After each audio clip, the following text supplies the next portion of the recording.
Assalamualaikum warahmatullahi wabarakatuh. Ketemu lagi dengan saya Muhammad Abibidi Prasetyo di video presentasi pembahasan tentang laporan praktikum teknik animasi modul 1 pengenalan dan teknik dasar. Di sini saya akan mempresentasikan 12 teknik dasar dalam animasi. 12 teknik dasar dalam animasi tersebut. Yang pertama adalah squash dan stretch.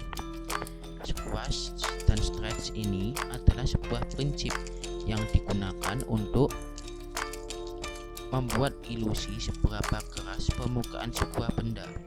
Pada dasarnya, ketika sebuah benda yang permukaannya empuk saat menghantam benda lain dengan keras akan berubah bentuknya, sementara sebelum akhirnya bisa kembali lagi ke bentuk semula. Beda dengan benda yang permukaannya keras. Ketika menghantam benda lain, bentuknya tetap dan tidak akan berubah. Dan berikut merupakan contoh animasinya. Yang ini merupakan contoh dari animasi benda keras, dan yang ini merupakan contoh dari animasi benda yang sedikit tidak keras atau bisa dibilang empuk. Kemudian teknik animasi yang kedua adalah anticipation. Anticipation adalah sebuah prinsip animasi di mana kita sebagai animator memberikan tanda pada penonton mengenai apa yang akan dilakukan oleh si karakter. Anticipation ini biasa digunakan sebagai transisi dari dua major action atau dua pelaku. Misalkan posisi dari berdiri dan berlari. Dua major action ini bisa dicontohkan dalam dua pelaku. Pelaku satu semisal berdiri, kemudian kedua misal berlari bisa, atau bisa juga contohkan dalam satu pelaku juga. Grafiknya seperti ini teman-teman. Ini merupakan contoh dari anticipation atau merupakan tahapan dari teknik animasinya. Kemudian selanjutnya ada stacking. Di stacking ini pengaplikasian prinsip animasi ini membayangkan bahwa setiap gambar dalam animasi kita itu adalah sebuah penampilan di panggung, yang mana kita sebagai direkturnya harus memastikan bahwa ide cerita dari setiap detail penampilan harus tersampaikan dengan sempurna pada para penonton. Hal ini berarti kita harus memastikan bahwa setiap gerakan, ekspresi, dan mood dari si karakter harus terlihat jelas dan tidak disalahartikan.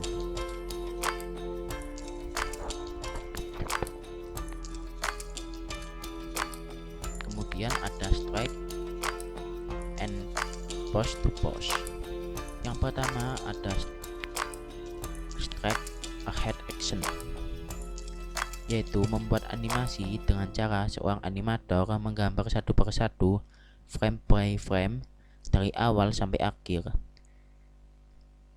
Teknik ini memiliki kelebihan kualitas gambar yang konsisten karena dikerjakan oleh satu orang saja, tetapi kekurangannya waktu pengerjaannya lama. Yang kedua adalah pose to pose, yaitu membuat animasi oleh seorang animator dengan cara menggambar hanya pada keyframe tertentu saja. Selanjutnya in between atau interval antara keyframe digambar atau dilanjutkan oleh asisten animator lain. Cara yang kedua ini lebih cocok diterapkan dalam industri karena memiliki kelebihan waktu pengerjaannya yang relatif lebih cepat karena melibatkan banyak sumber daya. Kemudian ada teknik animasi yang bernama followed work dan overlapping action. Konsep dari Voltron action adalah bahwa benda yang saling berhubungan tidak pernah bergerak bersamaan. Ketika ada satu benda yang menjadi lead, benda utama yang bergerak, maka semua benda yang tersambung dengan benda utama tersebut akan ikut bergerak tetapi tidak bersamaan. Kemudian, dalam overlapping action secara mudah bisa dianggap sebagai gerakan saling silang. Maksudnya adalah serangkaian gerakan yang saling mendahului. Overlapping pergerakan tangan dan kaki ketika berjalan bisa termasuk di dalamnya. Kemudian ada slow in and slow out. Slow in and slow out menegaskan kembali bahwa setiap gerakan memiliki percepatan dan perlambatan yang berbeda-beda. Slow in terjadi jika sebuah gerakan diawali secara lambat kemudian menjadi cepat. Slow out terjadi jika sebuah gerakan yang relatif cepat kemudian melambat.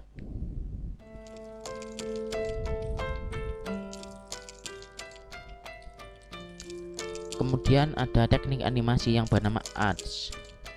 Arts ini akan membuat gerakan animasi kita menjadi lebih alami, khususnya untuk gerakan manusia dan hewan. Cara berpikir dari prinsip ini adalah seperti sebuah pendulum. Sebuah gerakan tangan, kaki, memutar kepala, dan gerakan bola mata semuanya dilakukan dengan mengikuti sebuah kurva. Prinsip ini biasanya diaplikasikan pada saat kita membuat in-betweening. Dengan arts, kita bisa membuat dimensi pada gerakan animasi kita.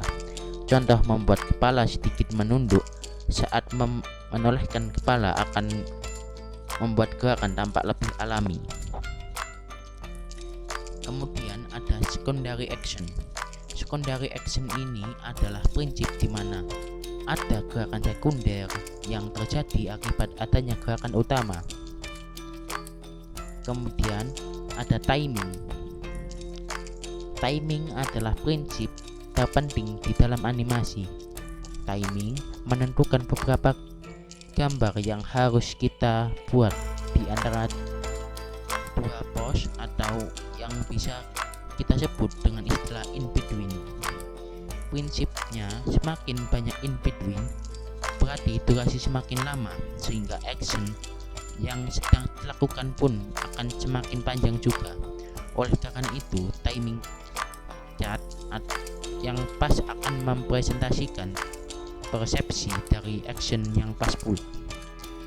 Kemudian, teknik animasi selanjutnya adalah appeal. Appeal berkaitan dengan keseluruhan look atau gaya visual dalam animasi. Kita bisa dengan mudah mengidentifikasikan gaya animasi buatan Jepang ataupun yang lainnya dengan hanya melihat sekilas. Kita juga bisa melihat style animasi buatan Disney atau DreamWorks cukup dengan melihat beberapa saat. Hal ini karena mereka memiliki appeal atau gaya tersendiri dalam pembuatan karakter animasinya.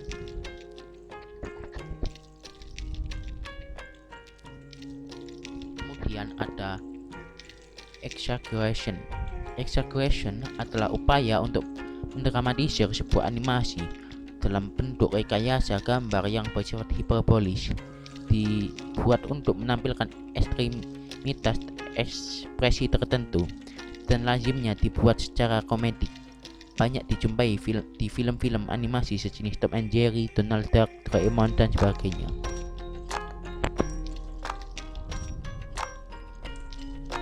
Kemudian ada solid drawing. Solid drawing menggambar sebagai dasar utama animasi memegang peranan yang signifikan dalam menentukan baik proses maupun hasil sebuah animasi, terutama animasi klasik. Seorang animator harus memiliki kepekaan terhadap anatomi, komposisi berat, keseimbangan, pencahayaan, dan sebagainya yang dapat dilatih melalui serangkaian observasi dan pengamatan, di mana dalam observasi itu salah satu yang harus dilakukan adalah menggambar. sudah. Sekian, terima kasih. Kurang lebihnya saya mohon maaf dalam presentasi kali ini. Saya Muhammad Habib Dwi Prasetyo dari kelas D2 Prodi Pendidikan Informatika dengan nomor NIM 090. Mohon izin undur diri dalam video ini. Sekian, terima kasih. Wassalamualaikum warahmatullahi wabarakatuh.